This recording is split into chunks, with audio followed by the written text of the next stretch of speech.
las marcas de un discurso comprometido comunica una idea correcta de Dios. ¿Te acordás que cuando arrancamos el estudio del capítulo 7 llegamos a la conclusión de que habían 4 acusaciones? Blasfemia en contra de Dios. Eso es de lo que estaban acusando a Esteban. El Sanedrín, los judíos, los líderes estaban acusando a Esteban de blasfemia en contra de Dios, de blasfemia en contra de Moisés, de blasfemia en contra de la ley y de blasfemia en contra de la adoración y el templo, ¿sí? Y es precisamente esto lo que le va a dar el marco, la estructura a la predicación del libro, de la predicación de Esteban. Entonces, Esteban está ahí reivindicando estos 4 puntos. Y hablamos la semana pasada de que Esteban no está defendiéndose a sí mismo, él no está ahí frente a este tribunal queriendo defender su propia persona, él no está queriendo reivindicar el lugar que él tiene, aunque las acusaciones fueron en contra de él, aunque la acusación es seria. Esteban se da cuenta de que hay algo que es mucho más importante que defenderse a sí mismo. Es importante defender al cristianismo. Esto no es una acusación en contra de una persona o un individuo, es una acusación en contra de el cristianismo en sí mismo. Y entonces Esteban se va a tomar muy a pecho esto, porque no se trata de él. Bueno, vas a ver a Esteban tratando de zafar en esta situación, tratando de escapar a esta situación. Él no va a estar en esta situación tratando de ver cómo puede llevar la consecuencia más ligera, ¿no? Quizás un azote, no. Él va a hablar con mucho denuedo, con mucha libertad. Y quiero decirte una cosa, no hay algo más difícil que hablar de religión a hombres religiosos. No hay una cosa más difícil. Te digo, estábamos viendo acá todo este momento de la membresía, ¿no? Y del bautismo y de la declaración de fe y nos gozamos. Pero muchas veces poder llegar hasta acá requiere mucha atención. Llegar hasta acá requiere hacer preguntas incómodas. Llegar hasta acá, llegar hasta el punto de abrazar a una persona en el contexto de la iglesia es preguntarle, bueno, ¿qué religión tenés? ¿Qué crees? ¿Es tu religión la religión verdadera o no es la religión verdadera? ¿Qué dices del evangelio? ¿Qué dices de la conversión? Y muchas veces personas vienen hasta este punto pensando, yo tengo una vida religiosa, verdadera, ¿no? La Biblia habla de la verdadera religión ahí en el libro de Santiago, no nos asustemos de esa palabra.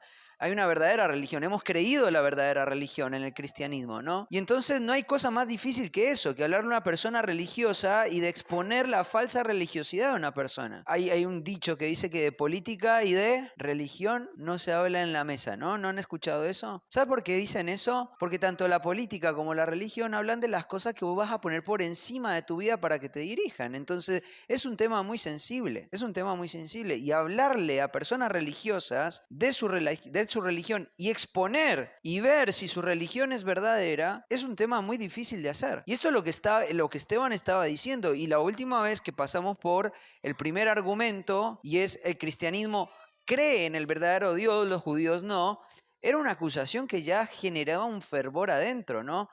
Y llegamos a esta conclusión, el Dios de los judíos no es el mismo Dios de los cristianos, no es el mismo Dios, porque no podemos tolerar o creer o concebir la idea de que Dios exista sin la segunda persona de la Trinidad, que es Jesucristo. Si vos no crees en un Dios que existen 3 personas y que dentro de esas 3 personas la segunda persona es la persona de Jesucristo, tu Dios y el mío es totalmente distinto. El Dios que decían los judíos venerar era un Dios distinto al que el cristianismo veneraba. Y entonces acá se está exponiendo la religiosidad falsa del pueblo judío. Y este es un tema sensible, aún en nuestro tiempo. Y el denuedo tiene que ver con la libertad de decir todo lo que es necesario decir, en función y en pos y en favor de proclamar la verdad. Y esto fue lo que hizo Esteban. Esteban empieza con un discurso diciendo el Dios de la gloria que nosotros sí conocemos y ustedes no conocen. Claro, vos cuando lees el capítulo 7 pensás que a partir del versículo 50 es que empiezan las palabras duras de Esteban, pero no es así. Las palabras duras de Esteban empiezan desde el primer momento que él abre su boca ahí en el Sanedrín, en ese templo de las piedras labradas. Es ahí donde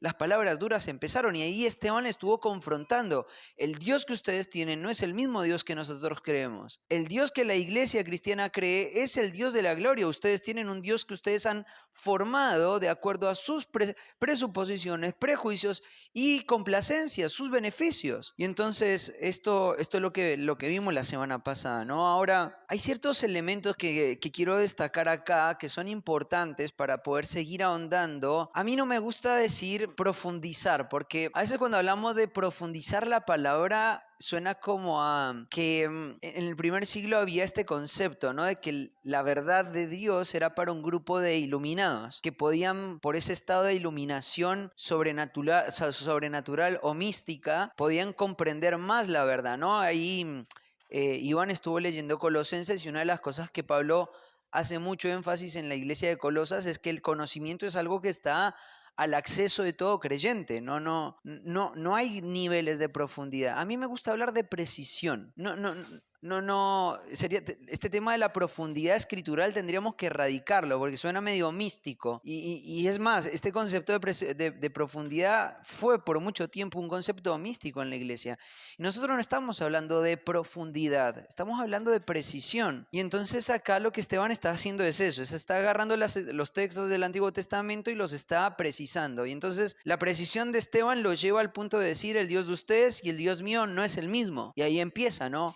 El cristianismo cree en el verdadero Dios. Pero hay que comprender ciertos elementos desde la perspectiva del escritor, ¿sí? Desde Lucas, para poder precisar mejor las escrituras. Ya lo mencioné la vez pasada, una de las cosas que debemos entender es que lo que nosotros pensaríamos como rechazo, como fracaso, la perspectiva desde donde Lucas está contando esta historia la está contando desde un ámbito de victoria, por diferentes razones. Cuando termina el capítulo 6, te dice que Esteban entró a su juicio final, al juicio donde lo iban a finalmente a matar, con la cara de un ángel. O sea, y hablamos de que esto significaba que él había entrado en paz. ¿Se acuerdan? Él había entrado en paz. Entonces, en ningún momento Lucas está contándole esta historia a Teófilo para que él sienta temor o para que él... Tenés que tener cuidado, porque si vos decís esto, quizás no vas a ser tan popular. Si vos decís esto, vas a ser rechazado. Si vos decís esto, quizás lo que te va a pasar es que vas a perder tu vida. Y entonces te lo habla desde la advertencia. Lucas no te lo está contando en términos de advertencia, ni tampoco está queriendo fomentar el miedo. Es muy importante percibir qué es lo que Lucas está queriendo decir con esta historia, y su perspectiva todo el tiempo es de triunfo, triunfo, triunfo. Y voy a decir, ¿pero qué triunfo hay si al final lo terminaron matando a Esteban? Sí, pero tenés que ver cómo murió Esteban. Esteban terminó su vida viendo la gente que estaba agarrando las piedras para lapidarlo y matarlo, intercediendo por ellos para que ese pecado de homicidio que estaban haciendo en contra de él no les fuera tenido en cuenta. Entonces, en ningún momento la perspectiva del autor es comunicar una idea de derrota o de fracaso. Al contrario, esto es un discurso que cuando Lucas lo escuchó le pareció tan glorioso que no le dedicó a ningún otro discurso en todo el libro de Hechos tanto espacio como este. Porque una de las cosas que Lucas percibe es triunfo, victoria. Yo decía, ¿victoria en la muerte? Sí, victoria en la muerte, en la pérdida de tu vida. Te digo una cosa, esto es algo que nosotros tenemos que poner en nuestra mente. Muchas veces nosotros redefinimos la victoria. La victoria tiene que ver con ganar o con tener la razón o que nadie pueda rebatir lo que yo tengo para decir. Pero la victoria es mucho más que eso. La victoria es tener la libertad para decir lo que es necesario decir. La victoria es poder decir la verdad sin el temor, sin las limitaciones de la cobardía. Triunfar tiene que ver con el hecho de decir aquel mensaje que es necesario decir, que puede ser confrontativo, que puede ser difícil de decir, incluso si lo estás diciendo a las personas más religiosas de tu tiempo, a las personas más poderosas de tu tiempo, decírselas para que ellos puedan correr al arrepentimiento y escapar de la condenación eterna. Eso es victoria. Y por otro lado, lo que Esteban quiere decir es, cuando un cristiano no abraza el ejemplo de defender las verdades de Dios, defender el cristianismo, defenderlo con la valentía con la que Esteban lo estaba haciendo, es fracaso. Por un lado la victoria, por el otro lado el fracaso. Tenemos que tener en cuenta la perspectiva del autor. Otra de las cosas también importantes de destacar es la caracterización. Ustedes no tienen apuro, ¿no? Porque José recién está empezando a poner las brasas, así que nos podemos quedar acá hasta que esté el almuerzo. ¿Están bien? ¿Sí? Siento mucho silencio. No sé si eso es porque los niños durmieron bien anoche o no. La caracterización. Lucas lo describe a Esteban de una manera muy especial. Uno de los elementos a resaltar en esta parte de la caracterización es que él era un hombre de paz. Al final del capítulo 6, la expresión como el rostro de un ángel significa paz, ya eso lo hablamos. Esteban había estado discutiendo doctrina en un ámbito sumamente religioso y tuvo 3 congregaciones de judíos en contra suya. Sin embargo, no vemos que Esteban esté desgastado, agotado, exhausto por esta labor.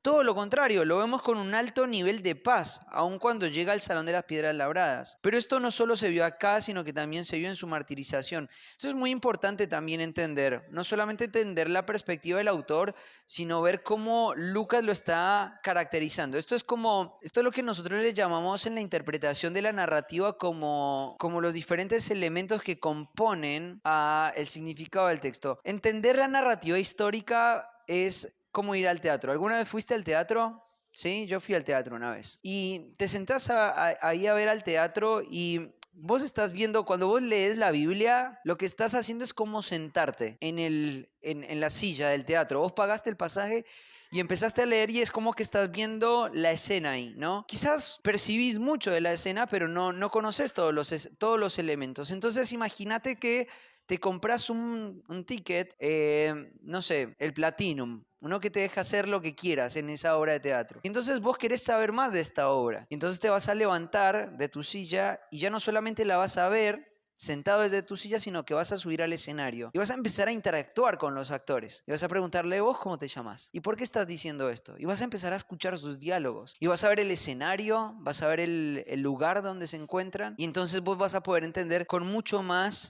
precisión qué es lo que cada uno quiere lograr.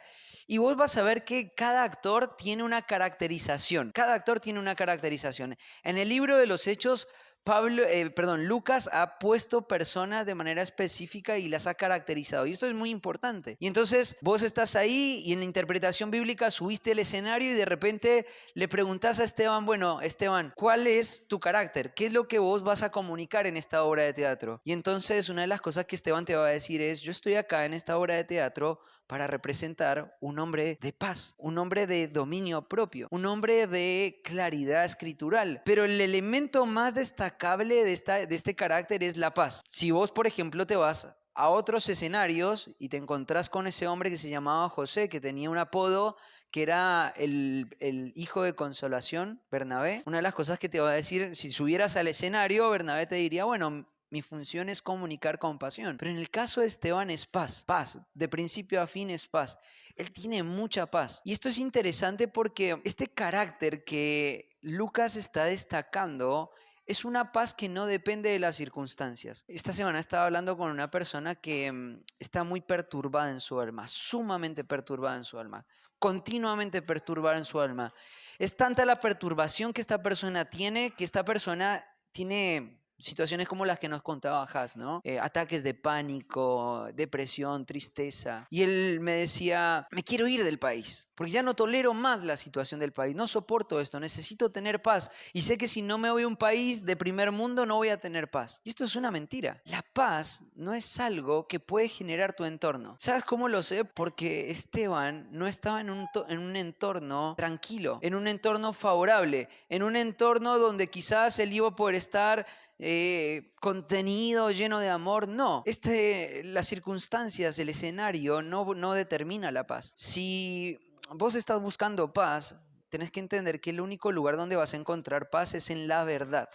La verdad es el único elemento que puede llevar a una persona a experimentar verdadera paz. Quizás vos estás en medio de situaciones sumamente abrumantes, quizás una relación abrumante, o quizás una situación económica abrumante, o quizás una situación social abrumante, o quizás una situación laboral abrumante, y vos querés ya la tranquilidad de esas situaciones, ¿no? Quiero decirte, nada, absolutamente nada de tu entorno puede proporcionar paz, nada. Esteban no tenía ninguna a favor, ¿Te imaginas todo el tiempo, 3 congregaciones, hombres desfilando, tratando de decirle, vos estás equivocado, nosotros tenemos la razón? Y él, que hizo con tranquilidad, fue respondiendo, fue contestando, y de repente lo empiezan a blasfemar y empiezan a poner acusaciones que van a llevarlo a un tribunal. Son acusaciones legales que pueden hacer que su vida se pierdan. Y él llega con el rostro de un ángel. ¿Te das cuenta? No son las circunstancias las que llenan de paz a una persona. Y después ahora tiene que hacer defensa y vos ves paz. Y él ve la acusación número 1 y ves paz. Y ves la acusación número 2 y ves paz. Y llega la acusación 3 y ves paz. Y llega la acusación 4 y ves paz. Y llega el momento donde él tiene que señalar el dedo a los líderes de su nación y decirle, ustedes están bajo la condenación y está en paz. Y llega la piedra para matar su vida. Llegan las piedras, llegan los verdugos y él está en paz. Y termina y cierra sus ojos y va a una paz eterna. ¿Te das cuenta? No es una cuestión de circunstancias. Y esto es un elemento importante para interpretar este pasaje. Porque si bien Esteban es un hombre vehemente, es un hombre comprometido, es un hombre en paz. En el peor de los escenarios, está a punto de ser ejecutado. Entonces, sin duda alguna, la paz no viene por tus circunstancias. La paz no viene por un mejor marido. La paz no viene por un mejor trabajo. La paz no viene por una mejor economía. La paz viene de la verdad. Es lo único que puede generar paz en el corazón, es la verdad. Y sabes una cosa, Esteban tenía la verdad, por lo tanto, él podía estar en paz. Pero no solamente tenía la verdad, creía a la verdad. Porque vos podés tener la verdad, vos podés escuchar la verdad en el púlpito de tu iglesia, en predicaciones que pones en internet, vos podés ver un montón de enseñanza alrededor de tu vida. Pero si vos no la estás creyendo, esa paz nunca va a llegar, esa paz nunca va a ocurrir. Y entonces acabeza este hombre que está completamente en paz. Ahora, tenemos que adentrarnos en la sección que nos corresponde hoy, que es el versículo 17 al 34. Y vamos a ver este punto de las marcas de un discurso comprometido. Comunica, número 1, una idea correcta de Dios, pero número 2, comunica una idea correcta de la providencia de Dios en la vida de sus siervos. Comunica una idea correcta de la providencia de Dios en la vida de sus siervos. Te lo digo una tercera vez. Comunica una correcta perspectiva de la providencia de Dios en la vida de sus siervos. ¿Sabes una cosa? Me estoy dando cuenta por qué grandes predicadores de la historia le han dedicado tanto tiempo a este sermón, a este capítulo. Y es porque es perfecto. El argumento de Esteban es perfecto. Hay 3 ejes que Esteban está desarrollando en cada uno de sus argumentos. El número 1, defender el cristianismo. El número 2, el fortalecer sus propias convicciones espirituales. Y en tercer lugar, exponer la falsedad de la religión falsa de sus líderes. 3 cosas en un solo discurso. Es tremendo lo que está ocurriendo acá. Mira lo que va a pasar, por ejemplo, en el versículo 17. Pero cuando se acercaba el tiempo de la promesa que Dios había jurado a Abraham, el pueblo creció y se multiplicó en Egipto. Y acá tenemos que ver que la providencia correcta, o esta perspectiva correcta de la providencia de Dios, provee confianza en las temporadas preestablecidas de Dios. Confianza en las temporadas preestablecidas de Dios. Mira, ahí es interesante porque ahí la palabra tiempo es la palabra kairos, ahí está hablando de una temporada. La diferencia entre la palabra kairos y la palabra cronos, que son 2 palabras que, digamos, podrían significar o traducirse de la misma forma, es que la palabra cronos alude más al hecho de un momento específico o la descripción de un momento donde ocurre algo. Pero la palabra temporada tiene que ver con algo premeditado. La palabra kairos, por ejemplo, se utilizaba para hablar de las estaciones, de un tiempo premeditado. Esto es algo que va a venir, ¿no? No estamos esperando hoy 48 grados de temperatura, ¿no? Estamos esperando los -2 grados, ¿por qué? Porque estamos en invierno. Eso es algo premeditado. Ahora, cuando venga el verano, sabemos que van a venir temperaturas mucho más cálidas, ¿no? ¿Por qué? Ya lo sabemos, ¿no? Los que les gusta el calor están ahí contando los meses porque saben que el alivio para ellos va a venir ¿cuándo? Diciembre, enero, febrero, ¿no? Tiene que ver con una temporada. En cambio, a los que nos gusta el frío estamos en la gloria, ¿no? Bueno, no si te mojas bautizando gente, ¿no? Estoy sufriendo ahora en este mismo momento, pero disfrutar. Y sabes que el frío va a venir en un momento y sabes que el otoño va a venir en un momento. Y esta es la idea de la palabra kairos, ¿no? Es La convicción de que algo va a llegar. Una de las cosas que empieza acá a rebatir Esteban es el hecho de que los judíos hacían mucha alarde de que ellos veneraban o reconocían de una manera correcta quién era Moisés. Pero lo que Esteban va a hacer es, número uno, mostrar de que él no está blasfemando en contra de Moisés. Número dos, de que el patrón de Moisés se ve más claramente en su propia vida que en la vida de sus detractores, y esto va a ser algo que va a sumar todavía mucho más enojo, pero además de eso va a traer paz a su corazón en medio de la situación que él está viviendo. ¿Por qué razón? Bueno, por la siguiente razón. Acordate que lo que está pasando acá es que Dios había anticipado a Abraham mucho tiempo antes, 400 años antes, había anticipado que ellos iban a ir a la tierra de Egipto, iban a estar en Egipto. Esto había pasado, esto Dios lo había dicho incluso mucho tiempo antes de que José fuera a Egipto. Y ahí diciéndole eso a Abraham, el Señor estaba mostrando algo que es muy importante y es el control que Dios tiene sobre toda la historia de la humanidad, sobre toda la historia de la humanidad. Claro, Abraham no había tenido muchos hijos, no había tenido una gran descendencia, solamente había tenido un hijo. Pero claro, Abraham había sido escogido por Dios y ahora Dios le iba a dar promesas a Abraham para sostener la vida de Abraham. Entonces, si Dios prometió algo, solamente es una cuestión de tiempo que ocurra. Qué importante es para Esteban poder recordar esto, ¿no? Que según la temporada que tenía que venir esto, verdaderamente vino. Es como el que está esperando el verano, ¿no? Va a venir. Bueno, ¿quién de ustedes está pensando o dudando si el verano va a venir en el mes de diciembre? ¿Alguna vez dudaste? ¿Alguna vez pensaste, no, el verano no va a venir? ¿O alguna vez pensaste, el año que viene no vamos a tener invierno? Lo tomamos como algo certero, ¿no? Como algo natural.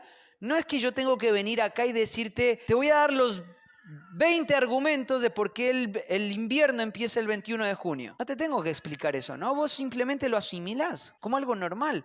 Y esto es lo que Esteban está diciendo acá. La temporada del cumplimiento iba a venir. Era algo premeditado, era algo que iba a venir en algún momento. No había que argumentarlo. Simplemente va a venir. Si Dios lo dijo, va a venir. Ahí en Eclesia, una de las cosas que disfruté mucho en este tiempo de estudio fue encontrar el valor que tiene la doctrina de los eventos futuros para el crecimiento espiritual o para la lucha en contra del pecado o para incluso problemáticas conductuales muy desafiantes, ¿no? Y una de las cosas que hice en el taller fue agarrar un caso de suicidio y mostrar cómo una persona que está siendo engañada por el suicidio puede utilizar la doctrina de los eventos futuros para salir de ese estado. Cómo la verdad de Dios en ese aspecto particular puede ayudar y puede contribuir grandemente para que una persona no se quite la vida, ¿no? Y tiene que ver con esto. La doctrina de los eventos futuros comunica un principio muy importante y es todo lo que Dios dijo se va a cumplir. Todo lo que Dios dijo se va a cumplir no solo porque Dios sabía lo que va a pasar, sino porque Dios va a controlar que todo vaya de acuerdo al plan que Él ya dijo que va a ocurrir. Dios no es un agente pasivo en la historia. Dios no solamente es un vidente del futuro. Él es el Dios sabio, soberano y poderoso que está llevando todo hacia el lugar. Entonces, cuando Esteban está diciendo la temporada de Dios llegó, yo creo que Esteban estaba en ese momento viéndose en el Sanedrín diciendo, yo estoy acá por la providencia de Dios. Entendemos el concepto de providencia, ¿no? Providencia es la disposición de Dios a orquestar todos los elementos de la vida de alguien en toda la historia de la humanidad para llevar todo hacia donde Él quiere, para su propia gloria. Nada, absolutamente nada, ni la partícula más mínima de tiempo se ha escapado del control de Dios. Y entonces, cuando Esteban utiliza esta palabra y habla de que cuando llegó este tiempo de Moisés y utiliza esta palabra kairos, lo que le está diciendo era normal, era como esperar el verano. Y entonces Esteban está ahí predicándose a sí mismo eso. Esto es normal, yo estoy acá frente a este tribunal porque era la temporada donde esto tenía que pasar. Esto no se sale de las manos de Dios. Y esto ocurrió también, recordá, en un contexto de mucha aflicción del pueblo de Dios. Ahora vamos a ver algunos paralelismos. Entonces ahí vemos la confianza, ¿no?, en la providencia de Dios actuando de esta forma, ¿no? Las temporadas preestablecidas. Hay temporadas que Dios ya ha preestablecido.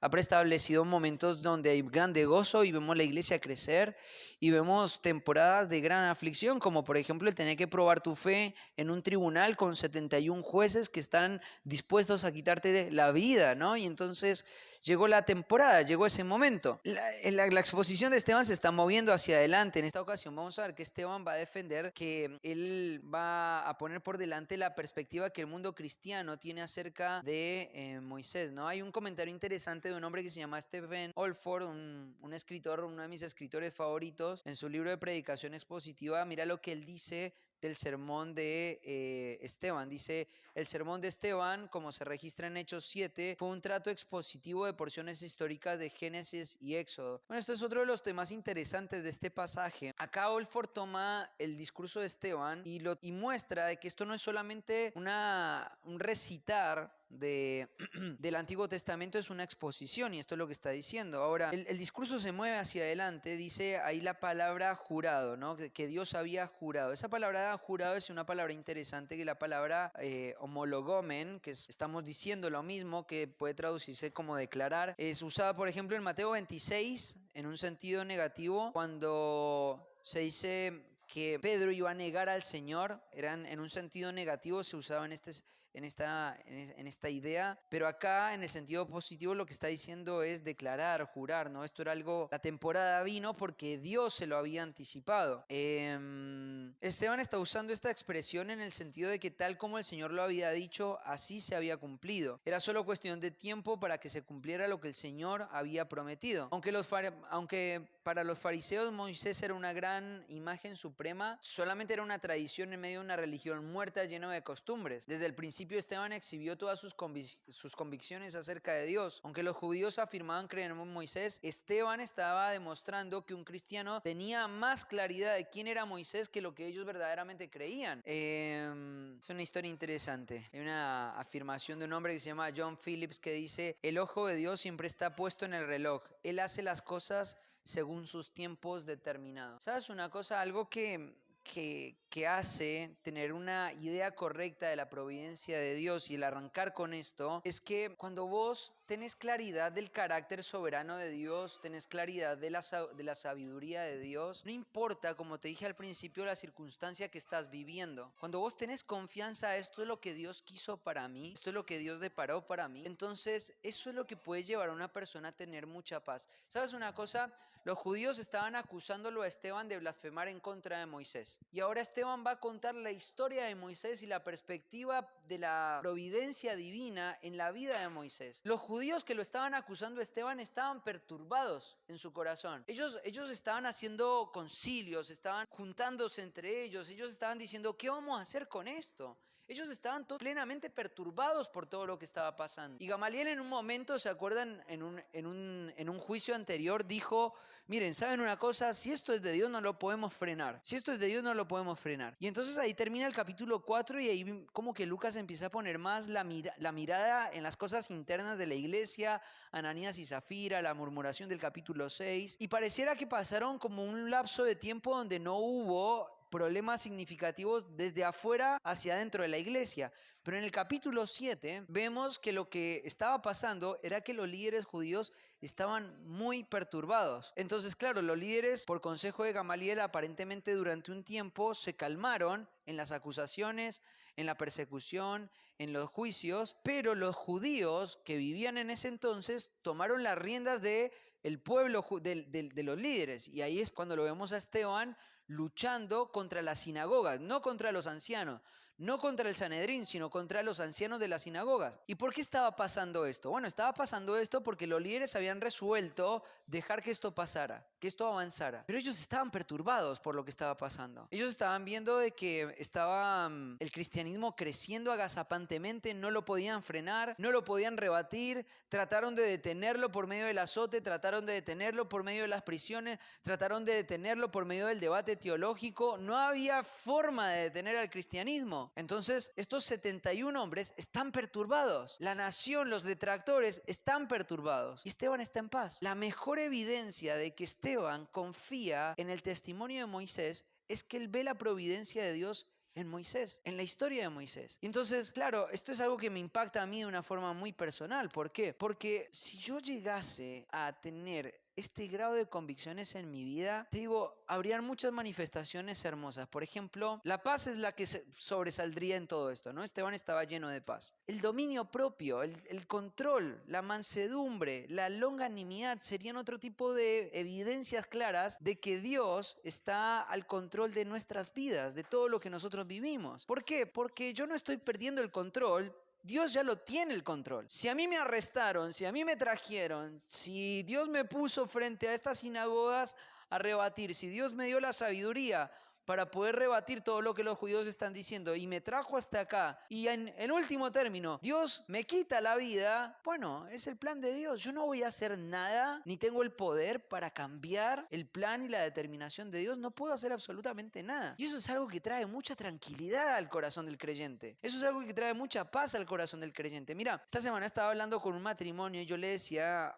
al matrimonio esto: tenés que entender que tu esposo es lo que Dios quiso que vos quieras, que vos tengas. Claro, vos seguramente lo viste y te gustó y te casaste con él, o la viste y te casaste con ella, pero detrás de eso estaba el director de la obra de teatro diciéndote: te vas a casar con esta persona. Y te puso con esa persona porque es la persona que vos necesitas. Y entonces el Señor te trajo a esta iglesia. Y bueno, hoy la iglesia parece muy prometedora, muy linda, muy entusiasmante, ¿no? Pero puede ser que no sea así, porque puede ser que vengan temporadas distintas, diferentes, ¿no? Temporadas de prueba, temporadas de pecado, de hermanos que apostatan, que se levantan, que se van detrás del pecado y que lastiman al pueblo de Dios. Hay temporadas, pero todo lo que nosotros podemos ver está subordinado al control soberano de Dios. Y eso trae paz, sin importar la dificultad que vivas. O estás ahí en tu trabajo y estás pensando en tus compañeros de trabajo y decís: ¿por qué me tocó esto y no otro? Bueno, porque es el que Dios designó. ¿Por qué mi iglesia no crece al ritmo que pienso que debería crecer? ¿Por qué mis mentores o la gente que estoy aconsejando no crecen al ritmo que deberían crecer? Bueno, porque hay un director de teatro atrás de bambalinas diciendo: yo voy a marcar el ritmo de toda la historia. Y te digo una cosa, esto es algo que es muy poderoso para el creyente, si el creyente lo puede creer, si el creyente lo puede traer a su corazón, si el creyente lo puede traer a su mente, si el creyente puede echar mano de esto. Puedes estar en el concilio más difícil, en el juzgado más difícil, a punto de perder tu vida y tener paz. Pero por otro lado, pienso, la queja, la ansiedad, la preocupación, el temor, son solamente marcas de lo mucho que nosotros desconocemos a Dios. Desconocemos a Dios, no sabemos quién es. O si sabemos, no hemos llegado a un conocimiento real porque no lo aplicamos a nuestra alma para que nuestras vidas se manejen y vivan subordinadas a esas verdades, marcando nuestra gratitud, marcando nuestra confianza, trayendo paz a nuestros corazones, abandonando la ansiedad. Ahora, Esteban no es un superhombre. Estos hombres que están acá son hombres sujetos a pasiones iguales a las tuyas y a las mías. La única diferencia que vemos entre este cristianismo y nosotros es la confianza que desarrollamos en la persona de Dios. Es el conocimiento que tenemos en la persona de Dios. A mí me encantó el testimonio de Jazmín, porque ella arrancó diciendo: yo tenía un problema con la ansiedad, tuve pánico. Hoy la psicología diría eso, ¿no? Un ataque de pánico, ¿no? Un ataque de ansiedad. Para eso, la pastillita, ¿no? Tómate esto, así bajás. O para eso no, lo que tenés que hacer es ir quizás a un spa, ¿no? Y tenés que tratar de cambiar el entorno para que, cambiando el entorno, entonces la ansiedad baje. No, no es lo que nos dicen, no es lo que nos predicamos también muchas veces a nosotros mismos. La ansiedad, la preocupación, todo este tipo de cosas son solamente una marca de que no conocemos lo suficientemente a Dios, de que no creemos lo suficientemente en Dios y queremos una respuesta rápida e inmediata que no implique la labor agobiante de mortificar a nuestro pecado. Y entonces llega el evangelio, como llegó a la vida de Jazmín, ¿no? Y dice: no, nunca más. O bueno, no sé si nunca más, pero por lo menos en ese momento no. Conocimiento de Dios, ¿no? Esteban sabe y él conoce la providencia de Dios. Segundo punto, esta idea correcta de la providencia provee confianza en las temporadas de adversidad agobiante. Versículo 18. Hasta que se levantó en Egipto otro rey que no conocía a José. Este rey, usando de astucia con nuestro pueblo, maltrató a nuestros padres a fin de que expusiese a la muerte a sus niños para que no se propagasen. Tremendo, versículo 18. Tal como lo había anticipado el Señor, llegó un día cuando un rey se levantó y no tenía ni idea de quién era José. Bueno, en realidad el texto griego que Lucas nos está poniendo acá por delante no tiene que ver con una cuestión de no conocer o desconocer quién era José. Los egipcios tenían un conocimiento muy claro de quiénes eran sus antecesores, quiénes habían compuesto su historia. Nosotros tenemos mucho conocimiento de la historia de Egipto porque los egipcios fueron muy diligentes en cuidar su propia historia. Entonces, cuando Esteban está hablando esto, las palabras que Lucas plasma acá, no está diciendo que se levantó un hombre que no conocía a José. Se levantó un hombre que no quiso conocer o no quiso reconocer lo que José era, ¿sí?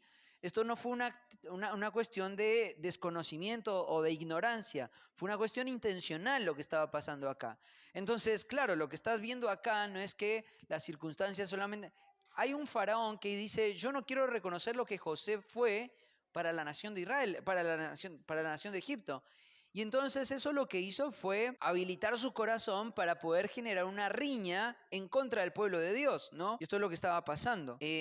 Ahora, aunque esta historia comienza con las declaraciones de confianza en la providencia de Dios, esto no quiere decir que Esteban desconoce o no es consciente de que pueden venir temporadas de mucho dolor, ¿no? Cuando uno ve la historia del cristianismo, cuando uno ve la historia de cristianos o de héroes de la fe del Antiguo Testamento, uno se da cuenta de que todas estas personas estuvieron forjadas alrededor de mucho dolor, de temporadas de mucha dificultad, todas y cada una de ellas. A mí ha venido muchas veces gente allá en nuestra iglesia en San Justo, incluso acá, gente que viene con el deseo de tener una vida espiritual más profunda. Y cuando una persona me dice eso, yo sé que si ese deseo es genuino y si están pidiéndole a Dios por eso, seguramente lo que va a ocurrir es que pueden venir temporadas de mucho dolor alrededor de la vida de una persona. Porque el dolor es lo que Dios ha determinado usar para poder proporcionar una fe robusta en la vida de un creyente. Tal es así que Dios decidió someter a su propio Hijo al dolor y fue perfeccionado en el dolor. Esto es tremendo, ¿no? Porque lo vemos en Cristo, pero lo tenemos que ver en nosotros también. Cuando vos decís, yo quiero una vida espiritual más profunda, estás haciendo una petición que puede llegar a ser muy dolorosa. Y Esteban sabe esto. Una persona que confía en Dios y confía en su providencia no cree que no va a venir dolor. El dolor puede llegar a ser algo sumamente agobiante en la vida de un creyente.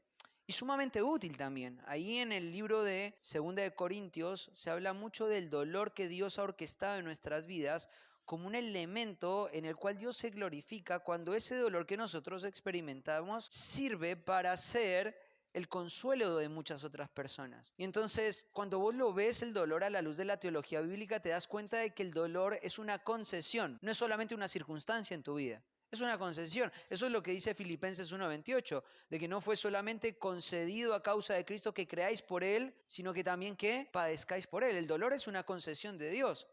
Entonces, cuando una persona, por ejemplo, llega a la vida espiritual, una de las cosas hermosas que hace el Evangelio es, muchas personas llegan muy lastimadas por el pecado, ¿no? Vivimos en un mundo marcado por el pecado. Personas que vienen con trasfondos de abuso sexual, maltrato, violencia. Personas que vienen con experiencias sumamente dolorosas, de pérdidas muy fuertes, ¿no? Pero tenés que entender una cosa, ese dolor que Dios ha permitido en tu vida no es tuyo, es de Él. Y Dios te lo ha dado para que vos lo puedas usar para consolar a otros, no te pertenece. Esto es algo interesante. Yo me acuerdo que uno de mis consejeros, un amigo muy amado, es una persona que ha vivido una vida marcada por el dolor tremendamente. Él fue abandonado desde muy chico por su mamá, por su familia. Él quedó en la calle y puedes imaginarte lo que le pasa a un chico cuando llega a temprana edad a la calle, ¿no? Sin la contención de una familia, sin la protección de un papá, de una mamá, ¿no? Todo tipo de cosas, todo tipo de dolores, todo tipo de abusos, todo tipo de experiencias dolorosas, recuerdos que hasta el día de hoy siguen atormentando su vida espiritual. Y entonces ves a este hombre y pues lo ves en la obra del ministerio hoy entregado a los propósitos de Dios, con un corazón donde él ama la obra de Dios, donde él está siendo efectivo para la obra de Dios. Y una de las cosas que una vez me acuerdo me dijo es, tenés que ver el dolor como gracia. El dolor es gracia, la debilidad, la aflicción es gracia, llorar es gracia, clamar es gracia. Y una de las cosas que él me decía es, yo podría levantar mi puño en alto en contra de Dios en decirle, ahora que sé que eres soberano, te voy a preguntar, ¿por qué me permitiste vivir todo lo que me permitiste vivir? Y entonces Dios te diría, tu dolor no es tuyo, tu dolor es mío, yo te lo concedí. El dolor yo te lo concedí, es un regalo. Y ahora ese dolor que vos experimentás, yo lo voy a utilizar para mi propia gloria. Y eso es tremendo, eso es hermoso. Que mi dolor yo lo pueda ver desde esa perspectiva, decir, ya esto no es mío, esto no es mi experiencia, esto hablamos la semana pasada de la autocompasión, pobre de mí, no tengo lo que los otros tuvieron, no tengo lo que la salud de ellos tuvieron, no tengo lo que los impíos tienen y estoy ahí autocompadeciéndome. Vimos la historia de Elías, solo yo he quedado, yo tengo un celo vivo por el Dios verdadero, solamente yo he quedado de autocompasión.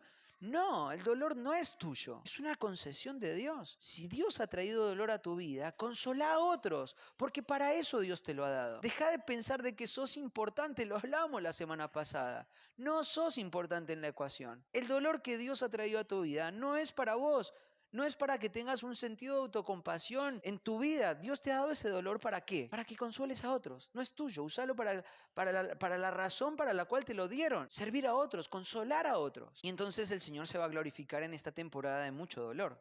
Abro una nota. Esto no tiene que ver con la intención original del autor, pero abro una nota. Es una nota teológica. Una de las cosas que me llama la atención es cómo el pueblo de Dios siempre ha entendido la procreación, la multiplicación, el fructificar en hijos como una concesión, como una bendición de parte de Dios.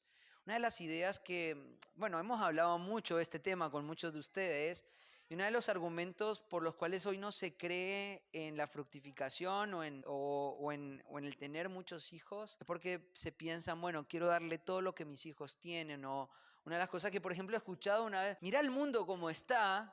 ¿Para qué vas a traer un hijo a este mundo si se está poniendo todo cada vez peor, ¿no? Pero el testimonio del pueblo de Dios a lo largo de todas las escrituras es que nunca condicionaron su planeamiento familiar por las circunstancias. Mira, no había un momento más horrible para traer un hijo en este mundo que el momento que estaba viviendo la nación de Israel con los egipcios. Eran esclavos, eran oprimidos, eran maltratados, eran manipulados. Hay varias expresiones donde no me puedo detener por el tiempo, donde vemos que lo que Faraón estaba haciendo era actuar con astucia en contra de la nación de Israel. Y no solamente eso, cuando más el primer mecanismo para menguar la procreación fue la esclavitud. Entre más fuerte era la esclavitud, más se multiplicaban. Más hijos venían. Y entonces ellos dijeron, bueno, ahora vamos a hacer algo. Vamos a matar a todos los varones. Todos los varones. Vamos a hablar con todas las parteras de todo el pueblo de Gosén, donde está la tierra, donde está la nación de Israel, y le vamos a pedir de que los maten a todos los chicos. ¿Quién en su sano juicio buscaría un hijo en un contexto como ese, sabiendo de que tu hijo va a morir? Pero ¿sabes una cosa? Ni siquiera eso frenó el deseo de seguir fructificando en hijos. No había un momento más difícil para eso. O sea, tener hijos era una bendición para la nación de Israel.